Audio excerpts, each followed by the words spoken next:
everybody. Welcome to another episode of The Power Source, coming to you live from Upper Room in Preston, Minnesota.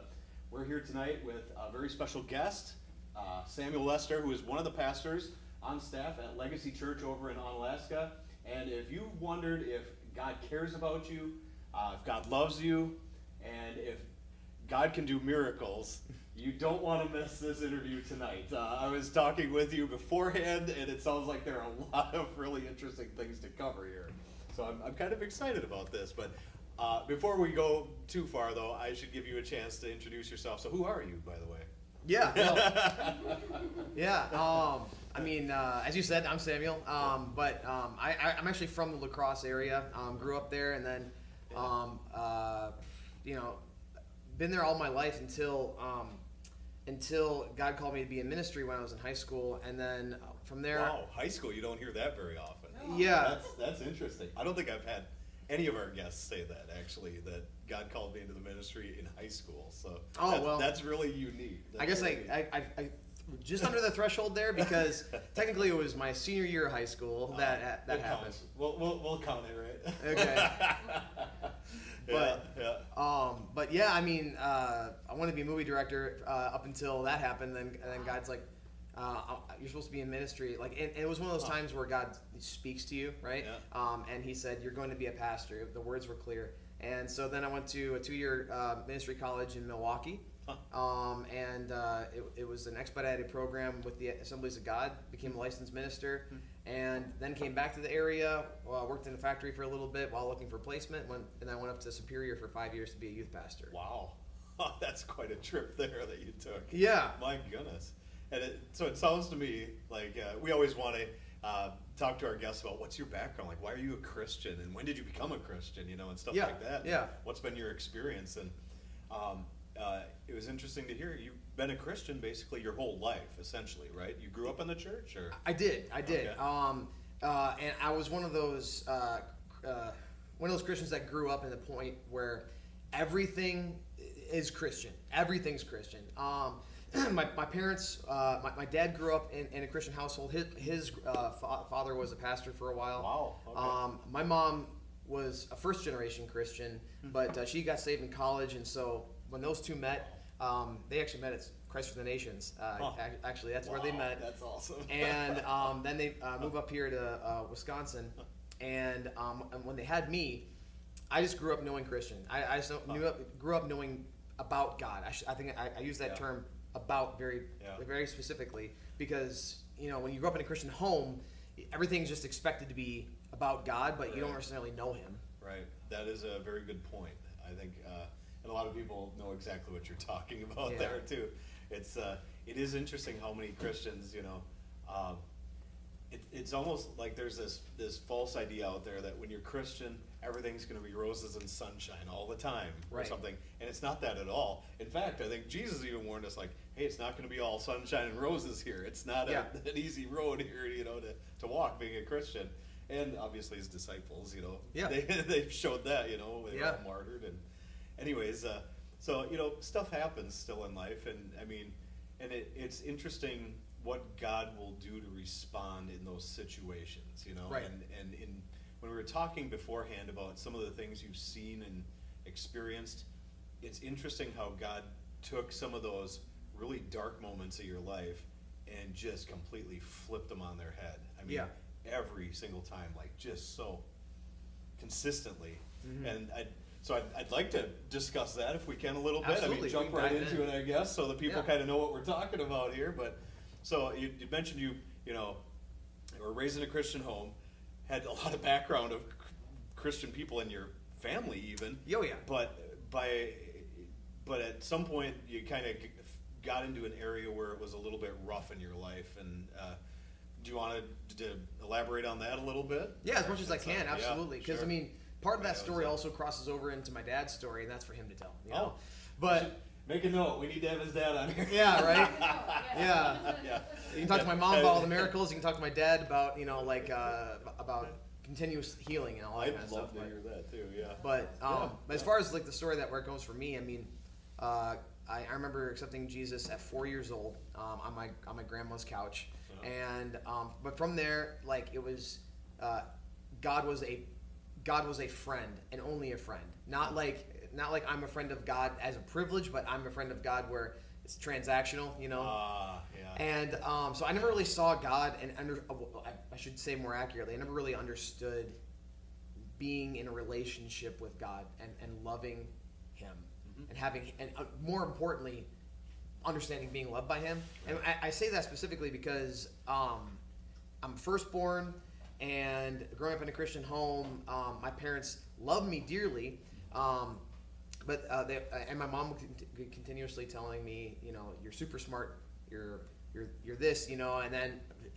as a firstborn, as my personality, I took that on as like, I need to be the best or I'm nothing, you know, kind of like that perfectionist mentality. Yeah. That's really what I became. Yeah. And when the recession hit, my dad really took that hard because my dad has a very deep-seated personality of I want to take care of my family, which you know, he's a father, so you know, he's a father, husband, makes perfect sense. Yeah. But when the recession happened, he had just bought a business, and then it was a small business, and then all of a sudden that the bottom comes out with the economy, and so business got hard. I didn't realize that having cheese sandwiches was a sign of, you know, like being hard on. Money. You're right. Yeah, I just like cheese sandwiches, Right. so like I was just happy, but it was a hard thing, and then we ended up selling the house, moving to West Salem in order to be in a rental because, you know, just unfortunately times got tough, and then there was a situation where things just got rough to the point where my dad had to leave the home for a while. Yeah. And Stress. as the boy in the house, so I'm the oldest of 3 kids, and the 2 younger kids are daughters. So Yeah. I'm the only son. My mom is hurting. I That's learned a tough recently. spot to be in. How old were you at that point? At that point, I was what's 6th grade? Like Wow, like 11. that's way too young to have like that 11, 12. pressure on you. Yeah. Man. That's rough. But it was pressure that I put on myself, right? I mean, I've learned recently that apparently there is a type of psychological profile for firstborns that take on that role, and it can be either for boys or girls. Interesting. And if for a firstborn that goes through that kind of trauma, it can be the child that never grew up according to some sort of psychological profile. Sure. And I mean, I wouldn't say that my childhood was stolen or anything like that. I mean, like, my dad is amazing. I love my dad. I love my mom dearly. They're both incredible people. We've all had to go through growth periods. And I think that was a huge growth period for my dad. And my mom's going through all this, so then I became a sounding board for my mom. And I would ask her like how she's doing, and invited her to tell me all these things and be her counselor. That's not my job, but No. you know, I was doing that. And then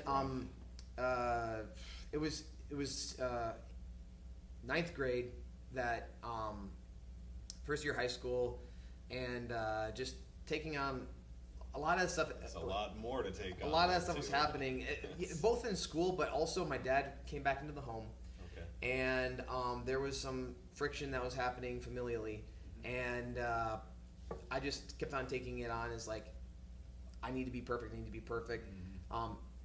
A minor thing. In 8th grade, I was trying to be valedictorian, like hardcore, you know, like I need to be the smartest, and I was not. I didn't make it because I had a problem with just doing homework. Okay. Right? So if you don't do your homework, would do it. Yes, that's tough. yeah, if you don't do your homework, it's not going to work. Yeah. And then because I wasn't the smartest or I wasn't the best, I felt like I was nothing, and it was just the internal message that I was telling myself. So in 9th grade, beginning of the school year, I got in trouble for something, and I was told to go out in the hallway, and I just kind of snapped, and I was like, that's the last stupid thing I'm going to do. So then I jumped from the 3rd floor of our school to the 2nd floor, down into the stairwell, and I broke my leg and my wrist, and so I had to go to the hospital. And I woke up. So I went to the emergency room in La Crosse, and I went to sleep there because they put me on medication for the pain. And when I woke up, the first 2 people I saw were my mom, my sister, but then it was also my youth director and her daughter. From church? From church. And to provide context, I never wanted to be close to these people because we had done a little bit of church hopping. We had been a part of a church for all of my elementary and like adolescent years, and then we went to another church. We went to First Free for a couple of years, and then Pastor David Holt left at that point, and he went down south. And then we got invited to another church as part of New Life, and at that point, I'm like, I don't know this place. I don't want to be here. And then I said probably a few sentences to the youth director, but she was one of the first people to be there besides my family. She was the first person to be there besides my family. Huh. Wow. And that really showed me like unconditional love, because she had no reason to be there, you know, except for the fact that she wanted to show me God's love. Huh. So she knew that you were in a tough spot, that this wasn't just like an accident, that, oh, he fell down the stairs. Like, she knew something was going on. I think my mom might have called. Spiritually. Yeah. I think my mom might have called her and explained what happened. But, you know, she could have easily said, okay, you know, get settled. Yep. Like, make sure that the doctors know what's going on, and then we'll be there tomorrow or something like that. No, she was like, immediately got over there. Yep. And from there, I'm like, why would you do that? You know, that was kind of going through this 13-year-old kid's mind. Right. And really landing on... Because you hadn't earned it, right? Exactly. You hadn't earned that love. Exactly. So, because really the whole process that I had grown up with, in my mind, you know, I'm not saying it's my parents' fault. I'm not taking anybody under the bus on this one. I am specifically saying that I specifically was seeing everything transactional. And for the first time, I realized that it was love freely given, and that was the first time that I truly started understanding what it means to be loved by God. Huh. It's a really interesting spot to be in, too, because I know there are people at home that know exactly what you're talking about when you say transactional love or relationships. Like, you know, no one's going to like me unless I act this way, or I do this, or whatever, you know. Yep. You name it. It can be anything under the sun, unless I'm good at sports or something like that, you know.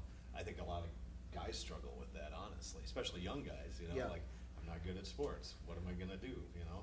Or, you know, how do I make people like me? I have to act crazy or whatever it is, you know? Or so it is really interesting. It's such a contrast when you see God's love compared to the world's cheaper version of love, you know? Right. And in that moment, something inside of you recognized that. It was like there was something there and something clicked, it sounds like. And we say this a lot on this show, like, you know, we're convinced there's like this God-shaped hole, you know, like, and not to sound cliche, but it's true. Like, there's this spot, we were created with this spot that only God can fill this spot in us, you know. It's like a vacuum. That's how we carry him with us. I mean, is when he's in that spot, you know, and you can feel it, you know, and it doesn't make sense to your mind, but you recognize it, like your spirit recognizes it. And as a 13-year-old, at that point, I mean, I was 13. As a 13-year-old, you're probably going, what is this? You know, like something's happening here. So what happened then? So she was there, and she took the time to meet with you and stuff, and was it like an aha moment, like the clouds parted and you're like, okay, things are going to change now? Or was it just like all of a sudden there's something happening inside here? Yeah, it was more like something began rather than the clouds parted. Yeah. Because from there, it's not that I didn't love God, and because I grew up Christian, and everything I knew was from a Christian worldview. Yeah. It was more about starting to understand what it actually meant to start walking out a relationship with God. And because I still had to grow from that, because that was just the beginning of that healing process emotionally. Because from there, then I ended up, because I tried harming myself, I needed to go to the psychiatric ward for a few days. Sure, yeah. So from there, then they're like, all right, we're going to put you on a medication and all that business. And so from there, then but that was where I was like, I'm going to make a choice, and I'm going to actually go to youth group on my own volition. Before, my mom would force me, and I hated it. Right? To the point where... That's a big shift, actually, where you're like, I want to go here. Yeah. As a high school student especially. Yeah. We have students that are that age. We have our kids that are that age. And they enjoy it when they're there, but it's like, they're not like lined up at the door like, let's go, you know? You know? So that's huge, actually. That's So that was a big shift that happened very quickly. Yep. But yeah, like it was definitely night and day, because before, if my mom wasn't there exactly at 8 o'clock to pick me up, then there was one day where like I was trying to call her on my cell phone, and I'm just like angry kid, and she wasn't there at 8. She wasn't there right at 8 o'clock, and she wasn't answering the phone, so I snapped it in half because I was so angry. It's like that kind of dumb stuff that you do as a kid. Go from that to I want to go to youth group because it was something that was new, and I was like I actually need to figure out why my youth director would do this. Yeah. And then she did become my youth pastor. She became the person that was actually doing that. I was going to ask you started going to that church then, and that it was that lady then that was in charge of the youth group. Then. Yep. So, and she was a pastor's wife, Sue Williamson. She's one of the most influential people as far as during the formative years of my life. She really did show me what it is to be loved by God. And it's such a simple thing as Christians, just to love someone. Yeah.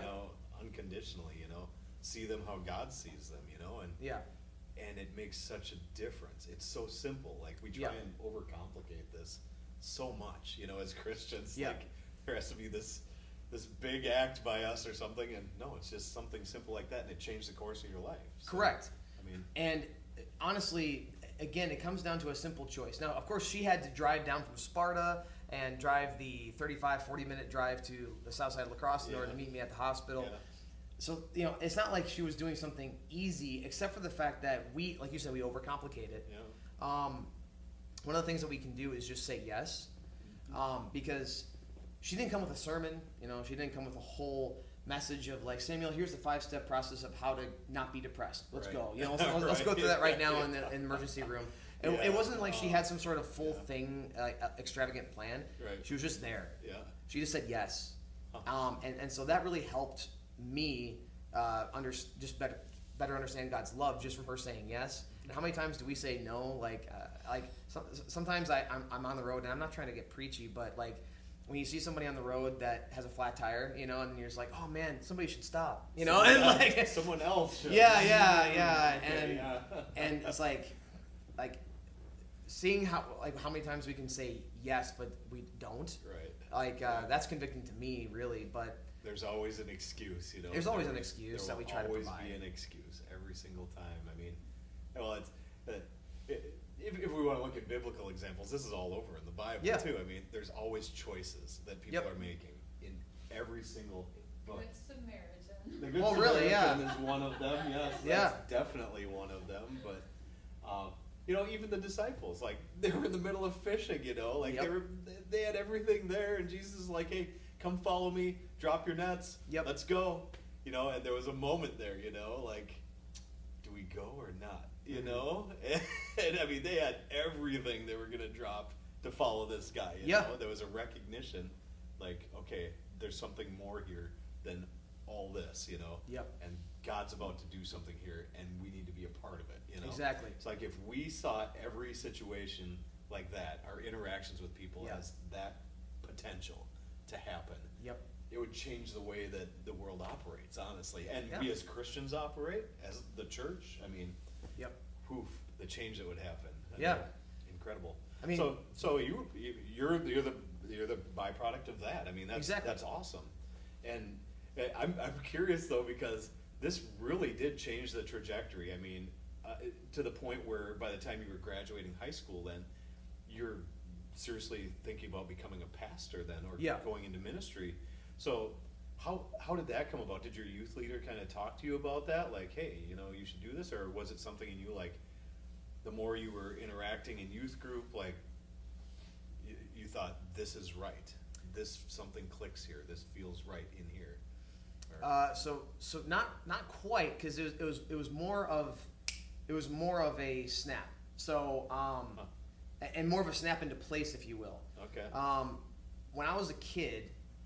Now, you want to hear something funny. When I was a kid, I was like 1, maybe even 2 years old, still babbling, but talking a lot. Yeah. I had the gift of gab as a kid. And gift of gab. Yeah. That's a good way to put it, Yeah, I just talked all the time and blabbed all the time to the point where the pastor of the church that we were at that time would say Samuel, get on up here, and then he would come and pick me up and then just hold the microphone up to me, and then I would go blah, blah, blah, blah, blah, blah, and just do all this dumb stuff. And my grandma, funny enough, my grandma's been she's passed now, but she was very important in my life. She's been very supportive and loving. And then I would go over to her house a lot during my high school years. She ended up moving, so she was just right up the street from us. So I would go over and see her a lot. And then every time that I would go over, she was just like, I don't know if I've ever told you this story, but did you know that you were prophesied to become a pastor when you were a kid? And I'm just like, oh, okay. You've told me this last time I came over, and the time before that, and the time before that. She doesn't want you to forget. But I'll listen now because, Grandma, you're telling me. And I'll be patient, but she would always tell me like the story of at the church that I did the Gift of Gab thing.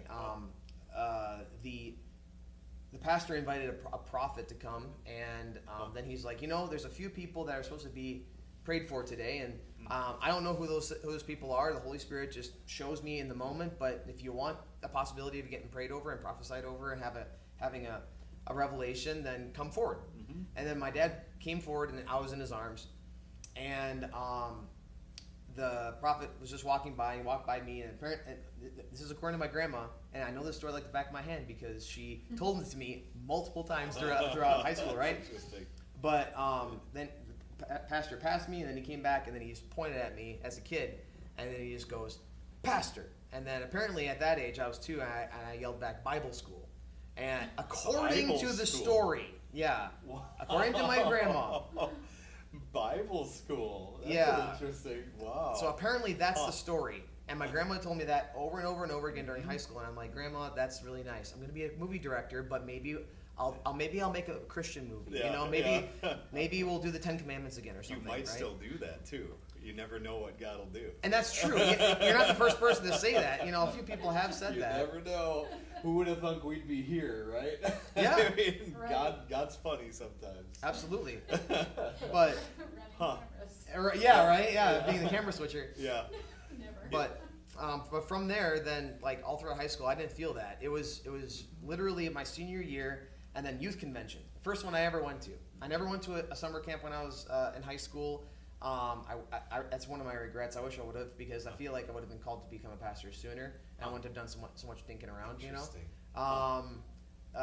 and it's not because those places are holier, but those places you are actually putting time aside to focus. Yeah. And as a teenager, as a kid, you're not really wanting to focus. You're all over the place. Yeah. There's video games, there's friends, there's working out, there's sports, there's everything that you want to do besides like, I'm going to dedicate 15, 30 minutes of my morning to just meditating on the Word of God. And that's what we should do. Yeah. But as a teenager, you're just like, I don't have there's time. Something else I just woke up 5 minutes ago. I have to get on the bus now. Yeah, exactly. I have to run out the door. I'm already late. Yeah. But at youth convention, my senior year, it was November, and there was a time of like extended altar time, worship time, and it was just sitting there. And I was in the back row, just like sitting there praying, going like, and we were directed to ask for what God was wanting to say to us. I'm like, God, what do you want to say to me? And I just sat there. I was just praying, and then I just went silent. And I didn't say anything. And then, as clear of words as anything that you could say to me, anybody, you're going to be a pastor. That's what God said. Huh. He just said, you're going to be a pastor. I'm just like, are you sure? Are you sure? Yeah. And I'm like, is this real? So then I ended up talking to my youth pastor. So we got a new youth pastor at that time, and he's a great guy. Pastor Jake, not Pastor Jake. But different Jake. Yeah, different Jake. And I talked to him, and he's like, Samuel, that's pretty awesome. The thing I'm going to encourage you to do right now is to pray about that and to ask God to make that calling sure in your life. Right. This is an important step. I'm glad he told you that. And this is great for people at home too. Like, if God has put that, I mean, sometimes you don't even hear the words. I mean, it's just more of like an unction or something that's in there. Like it feels right every time I think about it. Like I'm pretty sure I'm supposed to be doing this or something. Like it's ask God about it. God will confirm it. Like, He confirmed this place like 10 times before we're like, okay, let's do this. We're supposed to do this. We can't ignore this now. It's like he'll confirm it to the point where you're like, I gotta do this or Right. else, So that's interesting. So how did he confirm it for you? So it honestly, the at the same weekend. So this was like the first night that this happened, where I talked to my youth pastor, and then the second night, I was dating somebody at the time that wanted to go to Impact School of Leadership, the leadership school that I wanted to go to. I'm like, well, I could see about going there because I could be with my girlfriend, when she graduates, and all that stuff. Thinking in teenage boy terms. Right. But I ended up going and talking to one of the students there about this for an hour and a half, just going deep into it and going. And then after that, I'm like, I think I'm supposed to go to this school. And then I ended up putting in the free application, got accepted, ended up going, and then I ended up getting like, you should go. Yeah. Found out from my grandparents that they had been putting money aside for me, and they were able to pay a large amount of my tuition in order for me to go for my first year. My parents, that's awesome, made up the rest of it. And I'm like, I can do it. So then I went to Impact, and from the get-go, it was like God all of a sudden slammed me into reality of this is what it means to be an adult as a Christian. Yeah. You don't get to be under your parents' covering anymore. It's not, because that's not how you live life. Because even though back in freshman year, it's like this is what it means to actually love God, specifically to be loved by God unconditionally, start to understand the relationship with God. It wasn't until I stepped out on my own, and you're in college, it's a controlled environment, especially in a Bible school. But even in the controlled environment, you're taking responsibility for yourself. Yeah. And so that's like, things happened, broke up with my girlfriend because things happened. Right. And then I was just like, God, what am I doing? Being super melodramatic about the whole thing. But then like all ties are gone, and then it was time to just really focus in. And that was some of the most enriching years of my life were at Impact. In your early 20s then? Well, that was 18, 19. 18, 19, wow. Yeah, 18, 19. Awesome. I did graduate when I was 20 because I'm a late in the year birthday guy. So I was 20, but 18, 19, 20, 2 years of my life was amazing. Yeah. So much so that I was trying to go back for a third year, but I'm glad that God directed me on, because then there were some more connections that I was able to make. Yeah. After I graduated, I come back to La Crosse, and specifically West Salem, and ended up working in a factory. And then I was just like, I want to serve. Yeah. And so I was serving with the youth group and worship team, and wherever I could at the church in Sparta. Yeah. While I was working for my boss at the time, who's actually my boss now again, but he allowed me to then travel with Youth Alive, a local. I say local, Wisconsin or Michigan. Actually, I think there is Youth Alive here in Minnesota as well, but somebody's a guy. I've heard that. Yeah, it's an evangelistic organization where these people are going into are taking public speakers, really good public speakers, into public schools in order to give them a positive message about mental health, about positivity, and about really living well. And then after that, then they can provide opportunities depending on local churches and stuff like that in order to be able to give a gospel message. And that's targeted towards like high school age, you said? Or middle school, high school, sometimes even elementary. Can you imagine if they would have come to your school when you were 12, let's say, or something like that? Well, right, yeah. Would you have been in a place where you would have received that, you think? Or would it have honestly impacted you the most? It would have felt like more church. Yeah. Because I also went to Cooley Christian School in West Salem. I grew up almost all my years in a Christian school as well. Like when I said I was surrounded by a Christian worldview, it was Christian. All day long. Dragon Tales on PBS was demonic. Like that kind of stuff. Like you are a Christian boy. You're gonna be a Christian boy. Like that kind of stuff. Like like there are certain Disney movies that you're not gonna let the devil in. That kind of stuff. Like that's the house that I grew up in, and so it's interesting. Like it's almost like this experience had to happen first to get your heart in the right place, or to cause a realization to happen of some sort. It sounds like for this to really land like it should, you know. It's the situation that God used, right? Yeah. Because I mean, I don't know where you stand on it, but Dan Harrod is actually the leader of the Youth Alive in Wisconsin, Northern Michigan. He's one of my personal mentors, and he has gone through a lot of suffering in his life. And he actually wrote a book, Suffer Well, and wrote another book, 3 Mile Valley. Great books that you should check out, by the way.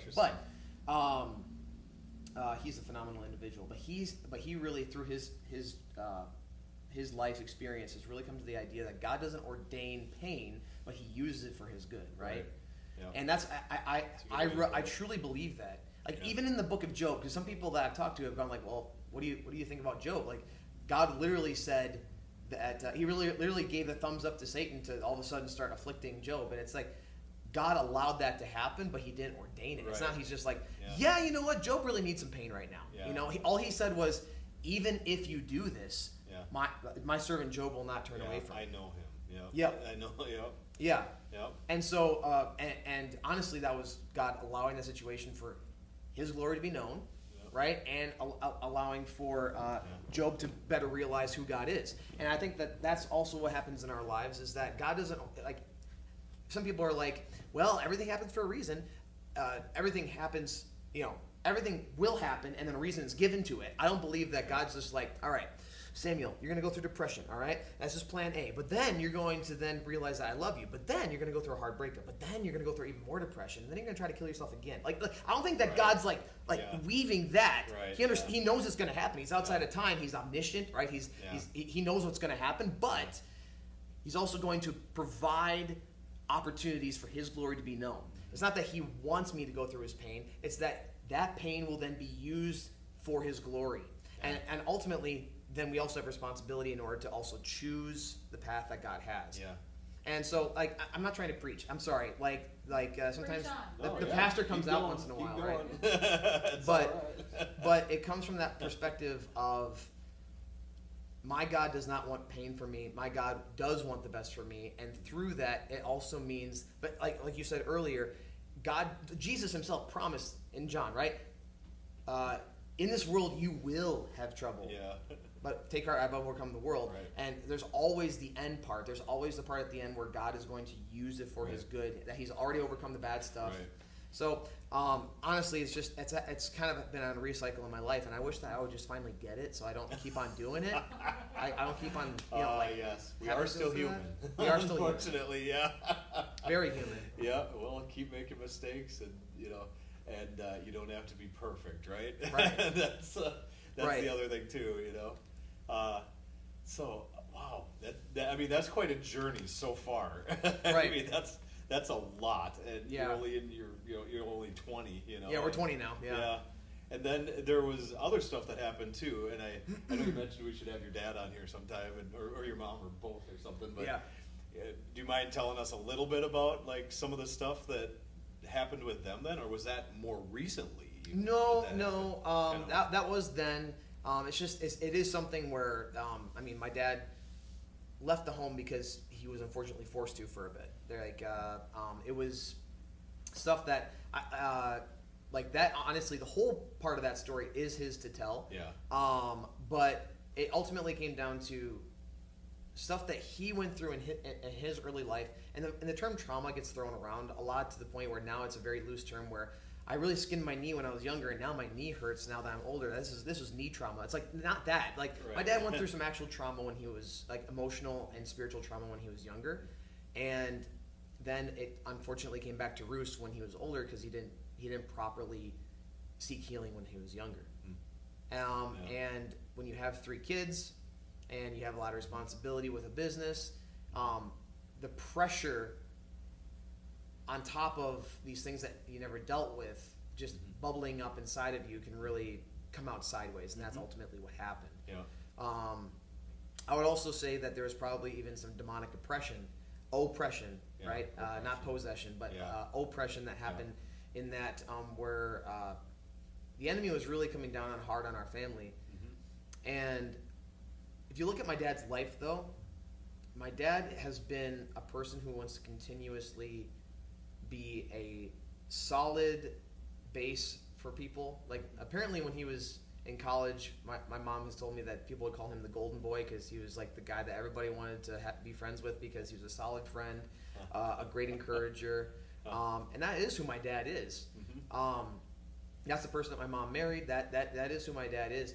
But then when demonic oppression comes in, it really twists your entire understanding of life. That's a good way to put it. Twists. Yep. Because there's reality, and then there's perceived reality. Yeah. It's like a fake lens or something. Exactly. View it through. And that's really what it is. It's like when it comes to demonic oppression, demons are trying to attack God through us, right? Because God, he's perfect. He's above Nothing's touching him. Right. Nothing's touching God. Yeah. God is perfect, and like darkness cannot be in light. However, we as his people, like that's how Satan is going to get at God, because God created us and he loves us first. Even for the people that don't choose him, he loves them, and he, as his creation, he loves us dearly. We're the only creation that has been fashioned in his image, and Satan knows, like, if I can really wallop on people, on humans, then that's going to hurt the heart of God. And that's where demonic oppression comes in specifically, because it can happen to anyone, Christians, non-Christians, anybody. And oppression especially is going to hurt Christians, because oppression is really the effort by the enemy to try to take our eyes off of Christ. And that's ultimately not just a distraction, yes, but not just so. But like the warping, like when you said put the different lens on, that's really what it is. It's trying to change your understanding of God and provide lies, provide deceit, provide emotional anchors of you're not good enough. You're like, there's no way that you can do these things. You're not good enough for your family. These lies that unfortunately were being told to my dad, and that's what was really weighing him down. And and it's an interesting topic that you don't hear a lot about, but I think it needs to be discussed more. We don't want to glorify the enemy or anything like that, but it's something as Christians we need to be aware of. Like, there is good and evil. There's two sides to this thing going on, and we're right in the middle of this thing, And I mean, God's already defeated this. We can enforce this, but the enemy is so good at slipping in without people even noticing until after the fact, when they start to see the spoiled fruit of that oppression, in their lives, And it's interesting as Christians. I think it's just something to be aware of. Like, even as Christians, this will happen to you, and you won't even know sometimes if you're not cognizant of, and if you're not, focused in the right place, And so I think it's a really good topic to talk about too. But that's actually what I've been feeling like God's putting that on my heart. So at the end of October, I'm actually going to be preaching on, like, not demonology entirely, but I'm going to be preaching on the power of God over demonic oppression. Because it's funny enough, it's a Sunday before Halloween too. So there's that going on. And it is interesting, how our society has almost started to glorify that 100%. stuff. They're intrigued by it, and I've kind of looked at it a couple different ways. Like, that tells me there's a spiritual emptiness that people are trying to fill. Yes. And this is readily available. The enemy is like, yeah. Look, I've got shiny things for you. Look at this and stuff. Yep. But that's really all he has. It's like empty, shiny things, And it's like, oh, look what I could do, And it doesn't impress me anymore. I've seen God do way more incredible things than these tricks that the enemy does, But it signifies to me that there are a lot of people out there searching. The fact that all these ghost hunting shows and psychic shows and all these things, that are on every channel now, it seems, have become so popular, that signifies to me that people are seeking. You know? Like, they know this world doesn't have much to offer, and they're hoping there's something more. Yeah. And they're looking there. But I think it's just a matter of saying, oh, you're looking down here, look up here. Like, this is going to change your life. This will hold you captive, you know, and that's really it, Yeah. You're not going to get anywhere with this, but here, it's all up like a rocket. Right. I mean, so it's an interesting topic to me, that this is kind of a thing in our society, and it always has been. I think even in Jesus' time, there were false prophets and witches, and I mean all this stuff, that probably even more than we have today. I mean, they were Yeah. everywhere, it sounds like. And yeah, so it's always been kind of part of the human condition, this seeking closeness to God or seeking more than just this, you know. Mm-hmm. The supernatural has always been sought after by humankind. Yeah. And what's interesting now is that we have another component that is even more prominent than it ever has been, which is atheism. So like the Yeah. lack of supernatural. Yeah. But honestly, if you maybe this is my opinion, and I'm totally willing to concede this. I'm not saying this with any sort of authority, except for my experience, what I've observed. That counts. That counts. But I have seen with the new generation, Gen Z and Gen Alpha, more of at least a curiosity of supernatural rather than atheism. Right. Because I would say 20 years ago, when I was a kid, maybe even 15, like the late 2000s and 2010s, I remember the most being about atheism being a common understanding, evolution being a big thing that all the conversations about any sort of faith automatically went to, well, evolution, and I'm not here to talk about creation versus evolution or the marriage of the two or whatever people want to believe. I'm here to talk about, like, people would automatically create this idea of if there's religion, then we're going to bring in the atheistic worldview. It's not that anymore. Now it's other religious or other supernatural understanding. And I think a lot of for the past 5 years has really come around specifically because a lot of demonic forces have really been at work. And there's even a person that I've seen on YouTube where he's literally saying, I'm not a Christian, I believe that there's a God and all that kind of stuff. I think that he really does a huge, he goes out of his way to not be a Christian, it seems like. But he has to ignore a lot of things. Yeah, he doesn't want the Bible, but he wants to know, but he wants to accept the supernatural. But he says that he believes that there's a supernatural because he's seen that he's seeing the demonic effects on society, like absolute outright maliciousness for the sake of maliciousness. Right. People that are willing to kill other people for no other reason except for the fact that this is what I'm going to do in this moment. Like there doesn't seem to be a reason for this absolute incredibly evil stuff that's happening. And I think that there's like a huge acceptance by the populace now, more than even 15 years ago, of that there is supernatural. Right. And so, like you said, people are seeking. Yep. And ultimately, people are also still human, because we brought that up earlier too, and they're seeking not just something that like is beyond them, but something that they'll enjoy. Because we're still humans, we're still selfish. Like our flesh is still selfish, and so a lot of what Satan really is good at is showing us what we enjoy. I mean, the first tenet, the first commandment of Satanism is "Do what thou wilt," right? Yeah. I mean that is the first tenet of Satanism, is to do what you want to do.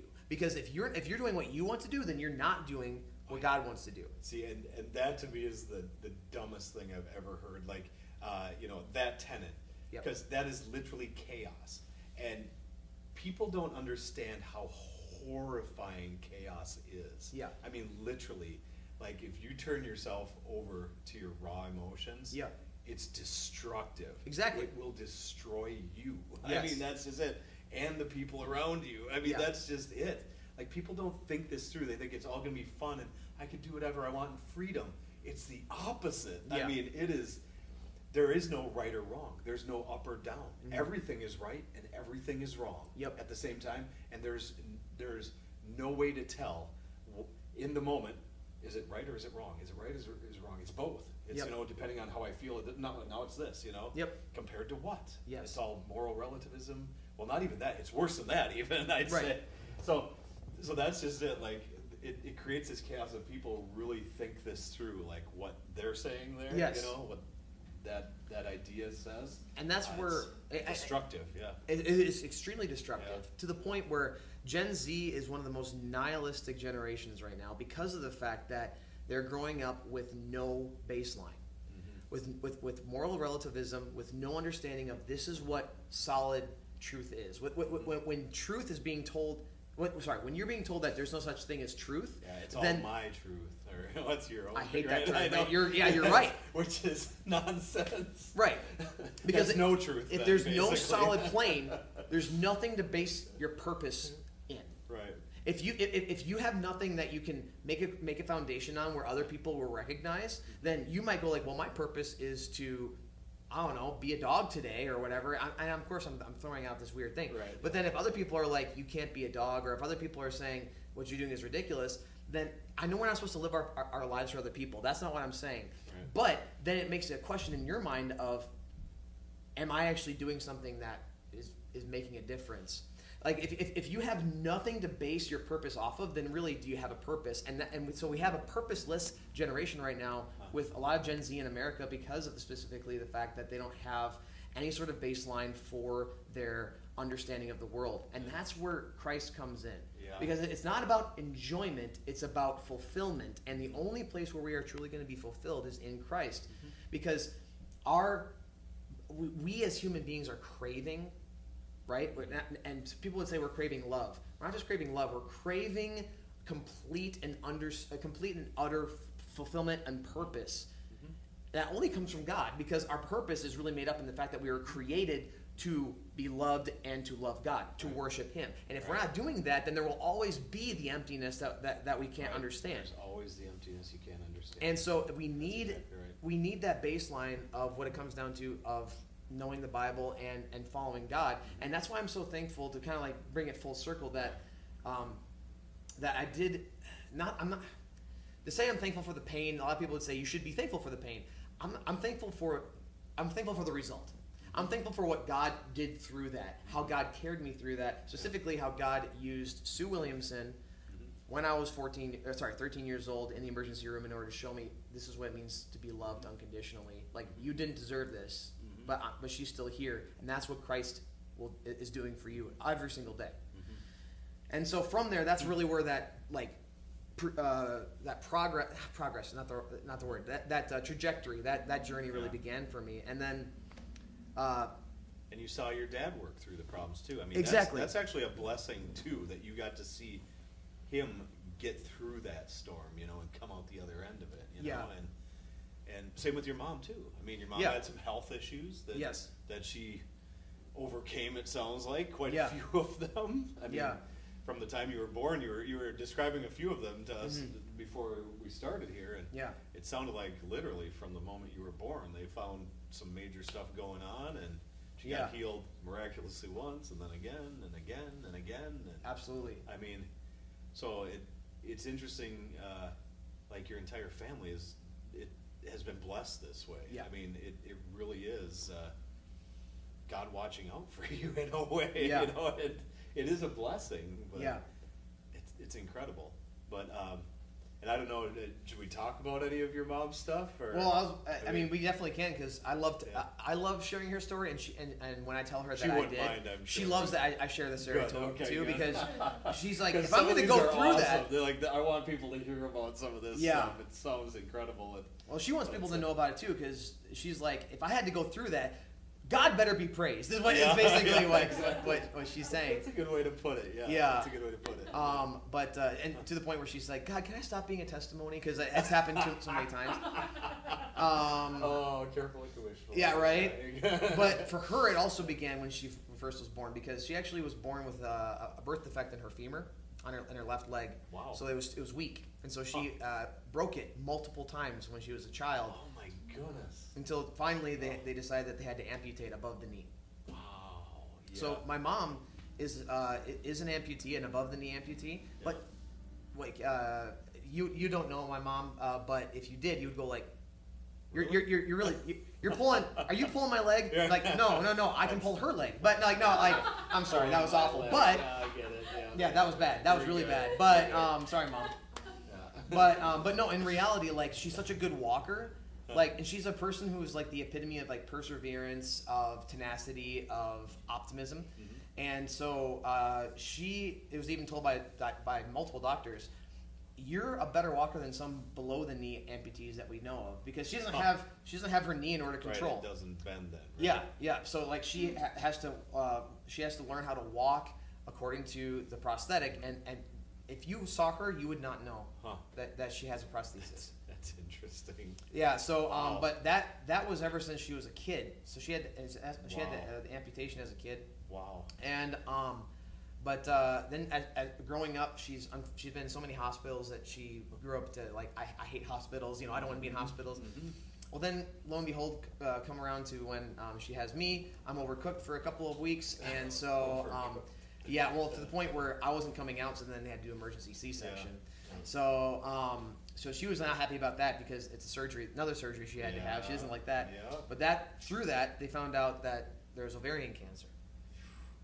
So she had ovarian cancer. She had, and ended up finding out that there was 2 large tumors on her ovaries. Wow. One that was ended up becoming the size of like a Nerf football, and one that was like the size of like whatever that is. But like a golf ball.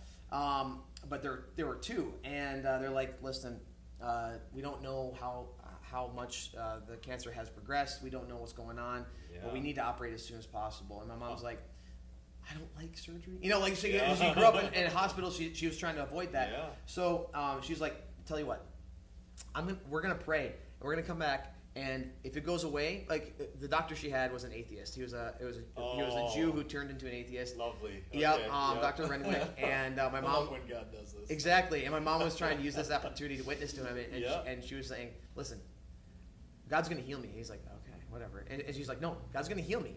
And when He does, and if I come back and this tumor is gone, these tumors are gone, then you need to say it was a miracle." And he's like, "Okay, if that happens, I'll say it's a miracle."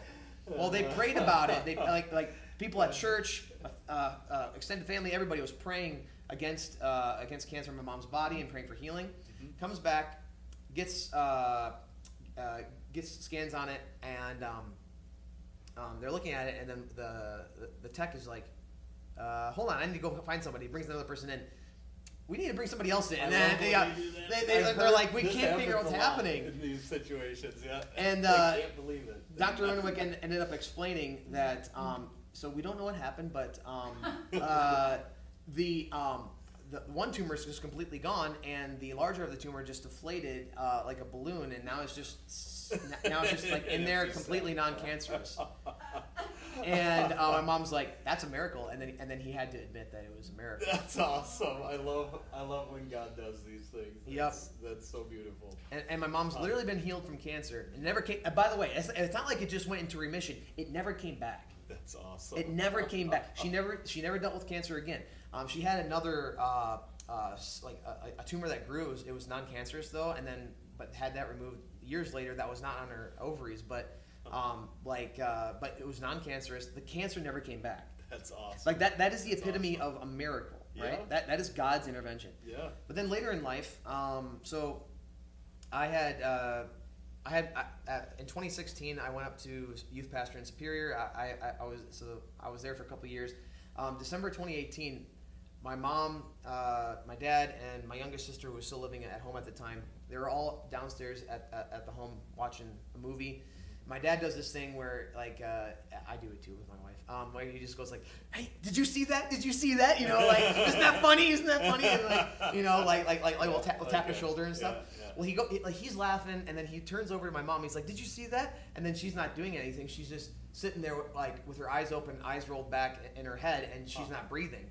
And then it was just one of the scariest moments. And he's like, "Trudy," and so he's just like trying to revive her, and just. She wasn't responding. So they call 911.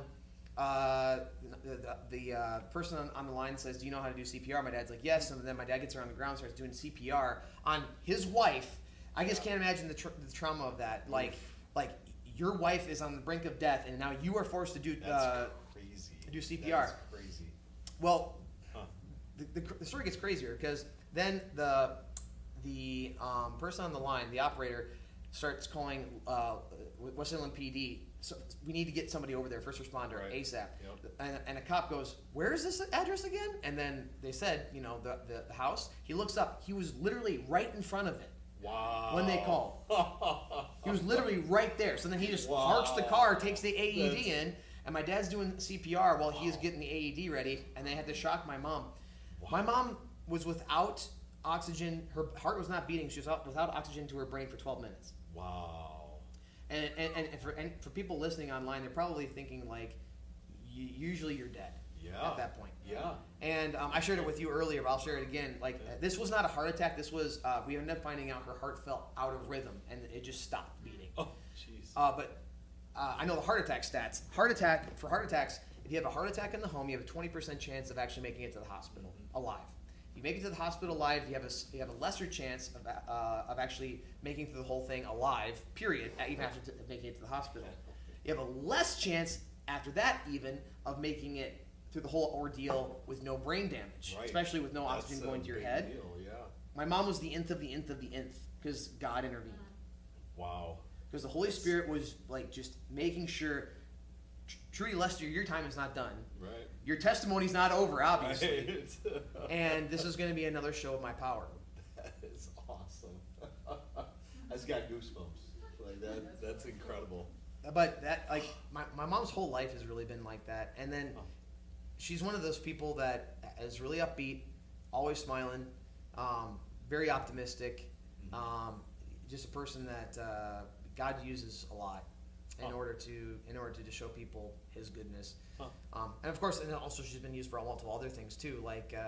She's worked at Head Start, but then through there she made connections with families, and she's like, her heart would break for these families that were in need. So then she would just rally the community. I need some furniture for this person's house.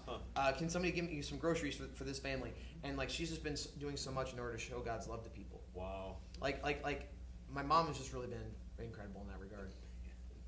But it really just shows, number one, God's providence. Yeah. But number two, how God uses, like I said earlier, these situations for His good and for His glory. Mm-hmm. And that I'm thankful I get to share that story over and over again. Right. And as a result of him doing that, there are people at home tonight, that are hearing this. Yeah. And my prayer is that it's impacting them tonight too, Or if it's 5 years from now and you're watching this on YouTube or wherever, that it's impacting you right now, Right. It's incredible. We've said this a lot on this show, and I firmly believe this. When God does something, it doesn't just, stay there. It's a ripple that goes out through time and people and space. It's just whoosh. Yeah. And through the years, and it never stops. When God speaks, it goes forever. Yes. And that's how big God is, and that's what this is. That's what He did in your mom's life, and it's still going out. It's incredible. Yeah. That is an awesome testimony. I don't know if I've heard one like that before. So. Yeah, wow. There's that. Miracles. God really has shown me a lot of stuff, which is funny because then there's moments where I doubt, and then He's just like, whoosh, did you forget? Stop doubting. Yeah, because also when I was in high school, so this is 2011. This was when I was actually this was when I was younger. Than when I got called. This is before I got called ministry, but I love stories like this. But we were on a mission trip in El Salvador, and then the last day, so we were able to share Jesus. We were able to do skits in order to help kids come from little small communities in El Salvador, and then there would be one of the Salvadoran missionaries there that would start sharing Christ in Spanish. A bunch of kids would come to Jesus. Mm-hmm. It was awesome. But then the last day, it was kind of like an R&R day where they would say, thank you for all your effort, and, we're going to take you to see the ocean, stuff like that. Yeah. Well, during that day, one of the girls, part of our team, ended up spraining her ankle, where she could not put any weight on it. I don't know the whole story, but whether it was being melodramatic or real, she had people carrying her to the bus and stuff like that.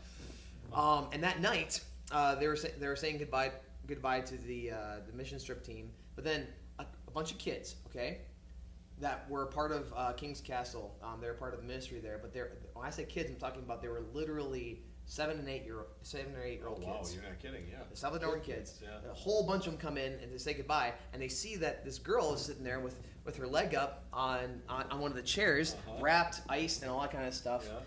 And by the way, the next day we were going back, and we had a really tight layover, and we were all the leaders, and we were all concerned, is she gonna be able to run to get this flight? That doesn't make sense because she's gonna be a liability. Yeah.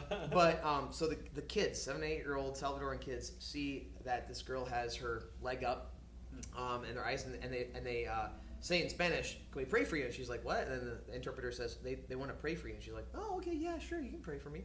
And then they all gather around and they start intently praying for her. Wow. And then like for 5 minutes, and then they look up and they're like, is it healed? And like they just look her in the eye. Do you feel better? And she puts it down. She's like, no, but thank you for praying. And they're like, okay. And then they just go back to praying. That's awesome. And then they're 7 and 8 year olds. Exactly. That's incredible. Exactly. But then 5 minutes, amen. They look up at her like, good, bueno. And then she's just like, no, not yet. Okay. And then like this has happened 7 times. Okay, wow. Like where these kids, we're waiting, and then finally last time she's like, I don't feel anything, and then the kids celebrate, and we're all like, wow, did we just witness a miracle? And then like the test would come the next day if she was running with us the plane, in the airport to find the connections. That is awesome. I genuinely believe that it was probably sprained, and even if it was just twisted, you're going to be limping. Weight on it. Sounds like it was hurting. Yeah, bad, so. But no, it was the healed, and wow. the faith of all these 7 and 8 year old children are just like we're not stopping until this girl is healed. Faith like a child. We need to remember that. Yeah, yeah. I know most adults would have been like, okay, well, God will do something, Yeah. Then like, okay, we prayed once, that's good enough. Yep. That's awesome. Yep. I love that they prayed 7 or 8 times Yep. or whatever it was. They weren't stopping until she was healed, because that was their faith. They were just like, nope, God's going to heal you. Do this. Yep. Yeah. We know God. He's going to do this. So, wow, that's awesome. We need to teach our kids to do that. like have faith like that. Yep. Keep praying. Why'd you stop praying? But that encouraged me though, because then and this isn't to make it about me. I promise. I do not want that. But I need to get back to that level of faith again, honestly. Because after that, I was like, I just witnessed a miracle. So I go home, and then like a couple weeks later, my mom ended up she got really bad migraines at that point. And she was laid up in bed with a migraine, and I came home from visiting my friends, and I was just like, Mom, what's wrong? And she's like, I just have a migraine. It's okay, Mom. I'm like, okay. And then I started praying, and then I was like, Amen. And you're like, bueno? Yeah, right. And I was just like, Mom, how do you feel? And is the pain gone? She's like, no. I'm like, okay, I'm gonna keep praying. And so I just kept praying. I was just like, these 7 or 8 year old kids are not gonna show me up. Like that was honestly how I felt at that time. But That's awesome. It was just more of like, no, like God, I saw God heal. He's gonna heal my mom. And then that day she ended up getting the migraine healed like that. Wow, that's awesome. Because God moves, and honestly, because we both were moving in faith and agreeing in faith in that moment, my mom and I. So awesome. Yeah. That I'm glad that I'm telling this story, because it's a reminder to me that I need to be convicted to do that more often. Yeah. Like that wasn't a one and done, right? Mm-hmm. But we need praying like that. We really do. As Christians, like Bueno. Yeah. That's awesome. But we love that on this show. Yeah. So. But. Okay. Yeah. She was motioning. Oh no, Well, we a guy named Alex, and he's like the epitome of like God continuing to write our testimony. I love that guy, and seeing what he's doing on Facebook and such, but like that has stuck with me since high school. Like he shared at a chapel at a Christian school one day. He's just like, God's always writing our testimony, and that is so true, and really become super alive because I went to Superior, and I was a youth pastor for 5 years. That's where Amanda ended up coming up to be the kids pastor at that point. That's how we met, with her heart. Wow. So that and Amanda texted, and she's like, I heard your mom's in the hospital. Sorry, like before she got up there. It was really nice of her. But but then that ended. We ended up moving down back from in 2022, and everything that I have told you happened before this time. Yeah. Happened before 2022. These things were like, when I was born in 1994 through when my mom was going through like healing. Right. 1997 when she was getting the healing. Like her heart, that was 2018. All these things happened before 2022. 2020 personally, because then I felt more responsible. All of a sudden, we felt God had called us to pastor, and then I became very bitter. And so, in after all those miracles, I still had this time of like, I don't enjoy saying it, but I need to say it because it's true. I struggled with, like, for a moment, like there's a day specifically where I struggled with, God, are you real? And then, of course, then all the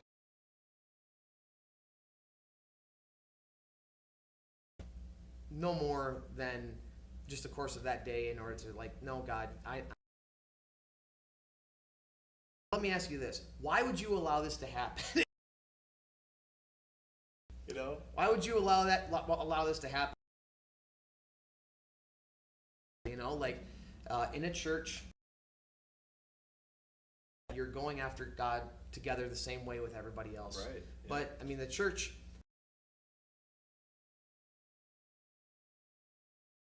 flawed and human, and we're going to hurt people along the way. Yeah.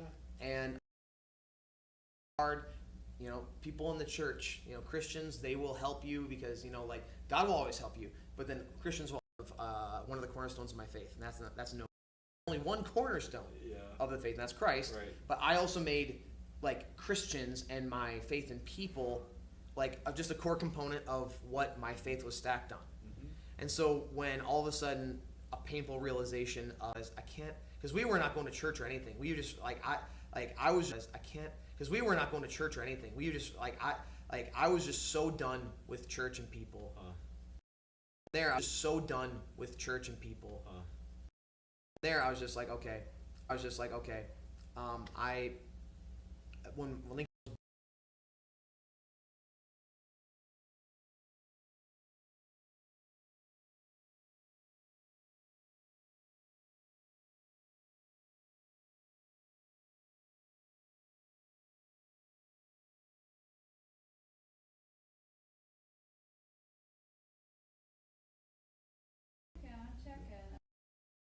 Checking.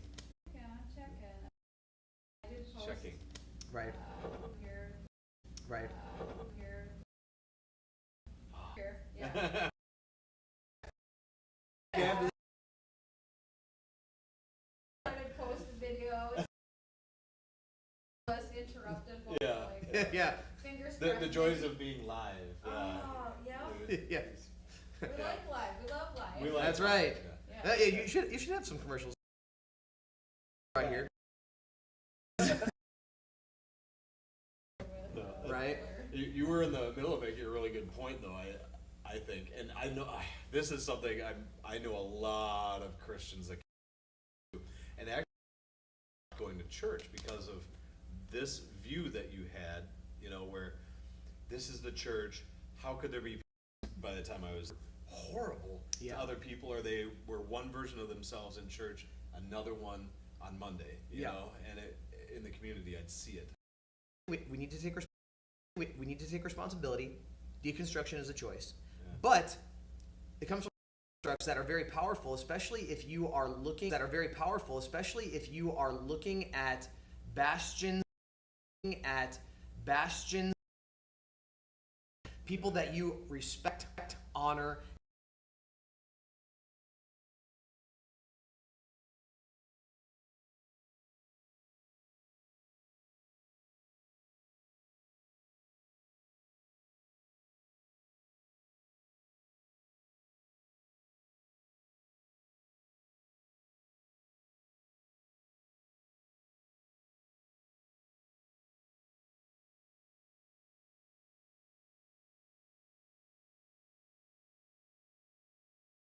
When that person fails, then all of a sudden they're realizing that their construct was that person was a cornerstone of their faith as well. And deconstruction is destructive, but which is kind of in the name. But what I went through in 2023 specifically, because then that summer, we started going to Legacy, and at that summer, I felt like God was impressing me. It's like, okay, you kind of had your pity party, but I've called you to be a pastor. Yeah. So then I talked to Pastor Jake, and I'm like, can you give me pastoral counseling? Because I have a lot. I know that I'm supposed to pastor again, but I've got a lot of bitterness. I'll admit hatred that I need to forgive people, and I need a lot of forgiveness for this. And so Pastor Jake, Jacob Wallace is an incredible human being, as you guys know. Yeah. But he met with me almost weekly for 8 months. Pastoral counseling is supposed to be a 4 to 8 week thing, and then if a problem persists, then it's recommended in pastoral counseling that you recommend a professional counselor, whether it be a Christian or something like that. That's fine. But like if a problem is persisting, then it's recommended to really get into the nitty gritty of counseling. But Pastor Jake did that with 8 months for me, because he also wanted me to know that I'm not going to quit on you. Like he knew exactly what he was doing. He was quit on him, or people really turn their back on him. I'm not going to do that. Yeah. And another person who showed Christ to me. That's awesome. And so Pastor Jake was really instrumental. And I think that there's that's a term that I only use for myself. I'm not trying to coin it. But I wasn't deconstructing in order to try to get back down to bare bones and go like, what is faith? What is this amalgamous thing that we do with the supernatural? I was trying to do that. No. I was understanding that it's only God, but I needed to realign priorities. That Jesus is the only cornerstone. That it's only about loving Christ, and then it's about ministering to your family, and after that, everything else comes.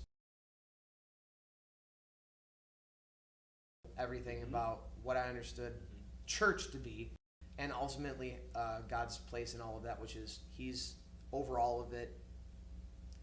My relationship is not with people in church to get to Christ. It's just Christ. Right. Yep.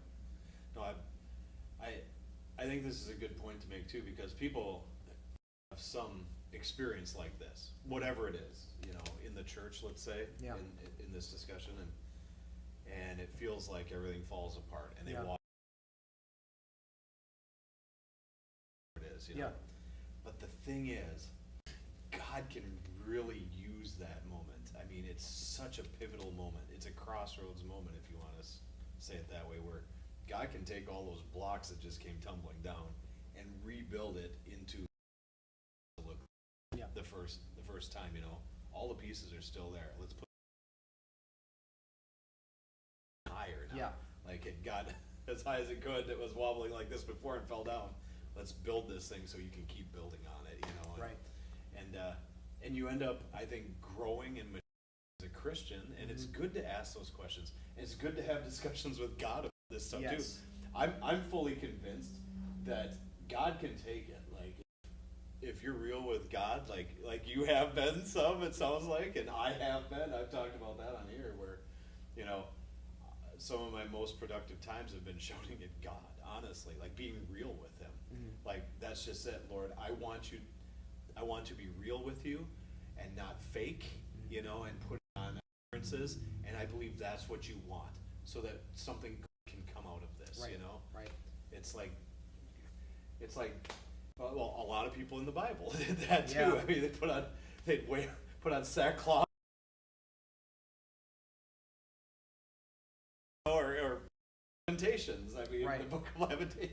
You talk about it's all over in the Bible, but so I think God can take it, and He likes when where we can grow with Him and trust God. I can act that way to God, and it's not really like in a disrespectful way either. That's the other thing. It's more like being real. Like, God, this is my heart. I'm pouring out. Right. And God, honestly, like the world, like if I acted like that to anyone in the world, there'd be repercussions. With God, He'll take that and use it and build you up from it, Yeah. And I'm not saying to yell at God all the time, but there are the right moments, I think, where God's like, it's okay, come sit by me, let's Let's hash this out.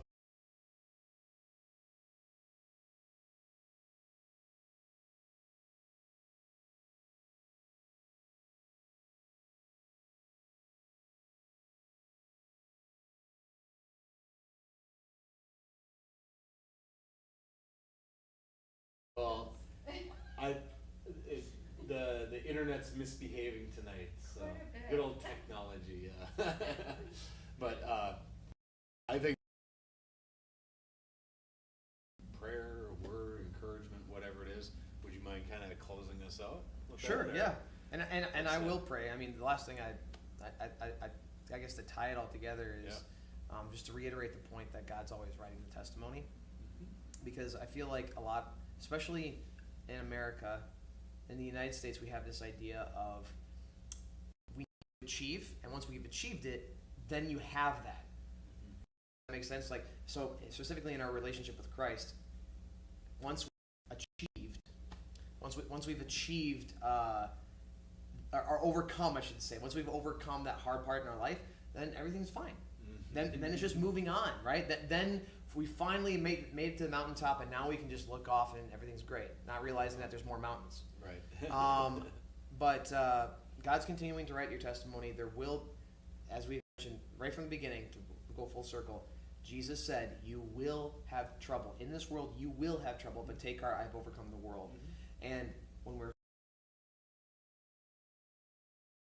in our relationship with Him and operating in His power, allowing Him to be our purpose and our fulfillment, from that, even when the hard times come, there's an understanding, and then there's a realization of my testimony is continuing to be written, and it's all for the glory of God. And so I think that that's something that I've had to learn specifically in the last part that I mentioned is I thought that the hard stuff happened when I went through those points of depression where I tried ending my life. I was like, that was the hard part. Now it's just like, now I get to share that testimony with everybody. Little did I realize that there's other things that God will use in the future.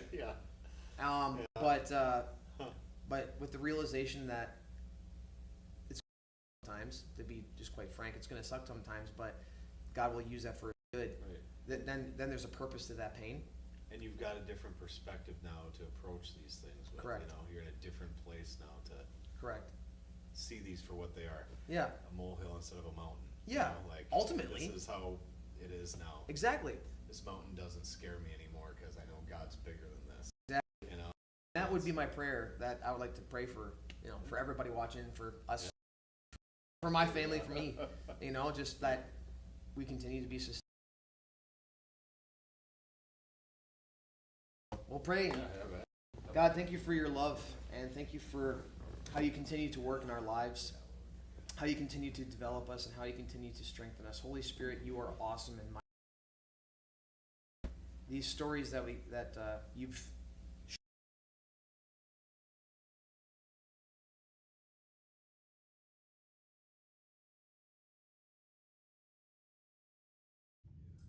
because ultimately we are here for you. So, Holy Spirit, right now I ask that you continue to, you would touch everyone watching, anybody listening, that you would continue to rest with them. Holy Spirit, continue to rest on them and show them your goodness and continue to provide a peace that passes all understanding in their lives. No matter what they're going through, no matter what's happening in their lives, the testimony is still being written. Holy Spirit, you will sustain them and guide them through. I pray that for all of us, that we would continuously remember your goodness, your power in all of our lives, that the mountains will eventually be understood for what they are, molehills, like Eric said. But God, that you would be glorified through it all, and that we would recognize that as our testimonies are continuing to be written, as the hardships and pains are being experienced, that you are greater, that you will carry us through, and that God, ultimately you will be glorified. So Jesus, bless this time, and thank you for this time. Bless the people watching, and we ask all this in your name, Jesus. We love you. Amen. Yeah, amen. That was awesome. Well, Well, thanks for being with us today. Yeah, Hope thanks for having me. We'll definitely have to track down your dad and your Yeah, mom. They yeah. can get out here together if they want. So Yeah. Well, thanks for joining us tonight. Be sure you tell all your friends and family about the show, like and follow and all that stuff. And we'll be back again next week with another exciting guest.